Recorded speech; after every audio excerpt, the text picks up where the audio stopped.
So basically, part 3, there's a lot of nooks and crannies. I've been just oiling it down with the PB Blaster. I haven't got any gun oil or nothing yet because that stuff is a little bit expensive, but trying to get these right here, I'm trying to get the screws to kind of open up or get unloosened. They've been so rusted together, so I almost stripped a couple, like that one right there and that one right there. You would think they got bigger heads, it'd be a little bit easier to come, but I've been just kind of soaking it up, trying to get some moving parts to come or loosen up a little bit.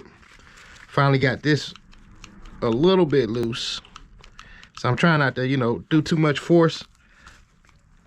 So it's coming a little bit more, and I got this to move a little bit backwards. So I'm getting that back, just working in some oils in there, and finna clean up some nooks and crannies, see if I can get some of the gears to go in. Right now I'm just cleaning it up real good. I use the rust remover stuff, and it works real good. So right now what I'm trying to do is get to some nooks and crannies, hopefully to get some of these parts to even start moving again, or to get the screws loose so I can get inside cleaning, or taking it apart and dismantle it. It's a tedious process, I'm gonna tell you that right now, but it is a tedious process getting down in the grooves and trying to make everything a little bit more cleaner and rust free as I can. And then I can try some other methods to get the oxidations, wire brush, Dremel with the high speed, smaller wire brush, get some details. But I've been heavily oiled and trying to get into some of the cracks and crevices. Just some pick tools right now, Harbor Freight Finest. I always like these because you never know when you can use them. They got like 4 in a pack at Harbor Freight. For catch them on sale sometimes for like a $99 sale. So I use them. I pick them up. I lose more than I use, but it's one of them things you pick up, you start using it, or you put them to the side and you don't use it and it get lost in the sauce. But it's always good to have it. But going in on some detail and some corners.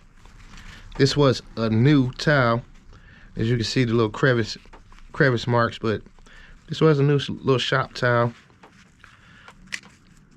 all white. But I'm making some headway. As you can see, I'm getting some parts to move. It's a hell of a lot less rust, so we getting there. It's just some spare time type of deal. I'm by no far, you know, gonna get too much time invested. If I get to the point where these screws just absolutely not coming, I'll clean those off a little bit, and they don't want to open up, I'll take it as far as I can get it and move on to the next, because this is like day 3 of playing around. But you know, it's either here or there. Somebody is interested that I see at a gun show or antique farm or whatever the case may be, I can pass it along to them. They can probably got a lot more experience than I do, but this is something you can do at home. You know, I see people do it. I wanted to do it. YouTube University got me intrigued on doing a little bit, so we just checking it out. Right now I'm gonna fine tune it, give y'all a close-up. Couple working mechanisms starting to move. Hammer, the revolver release, spin. I was lucky enough to get the grips off, start working on those as well. I still don't know exactly what kind of gun this is. I got to clean it up a little bit more to see the etching, but these are the grips, and I'll keep y'all posted on that as well. I do know it's 38.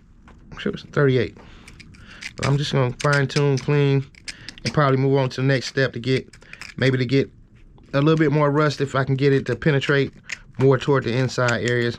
That's why I might try something a little bit more harsher. It's gonna be probably vinegar, but we're gonna check this out and see if we can get something going on right now. But just fine tuning it, trying to oil it up. Might use some high acid vinegar, some of that commercial stuff. Get the rest, see if it's trying to get into some of these grooves. Let it soak in that for at least 15-20 minutes. I know it's not highly recommended or even but it does the job. So I don't know, you know, if this is a firearm to be shot again in my stakes, but to get it clean and pretty and pass it on to the next, I do it like that too. But definitely worth my time. Something I found in my basement, so might be a few dollars in my pocket by the time I get done. But stay tuned. Like, follow, share, subscribe, do something. I'm working.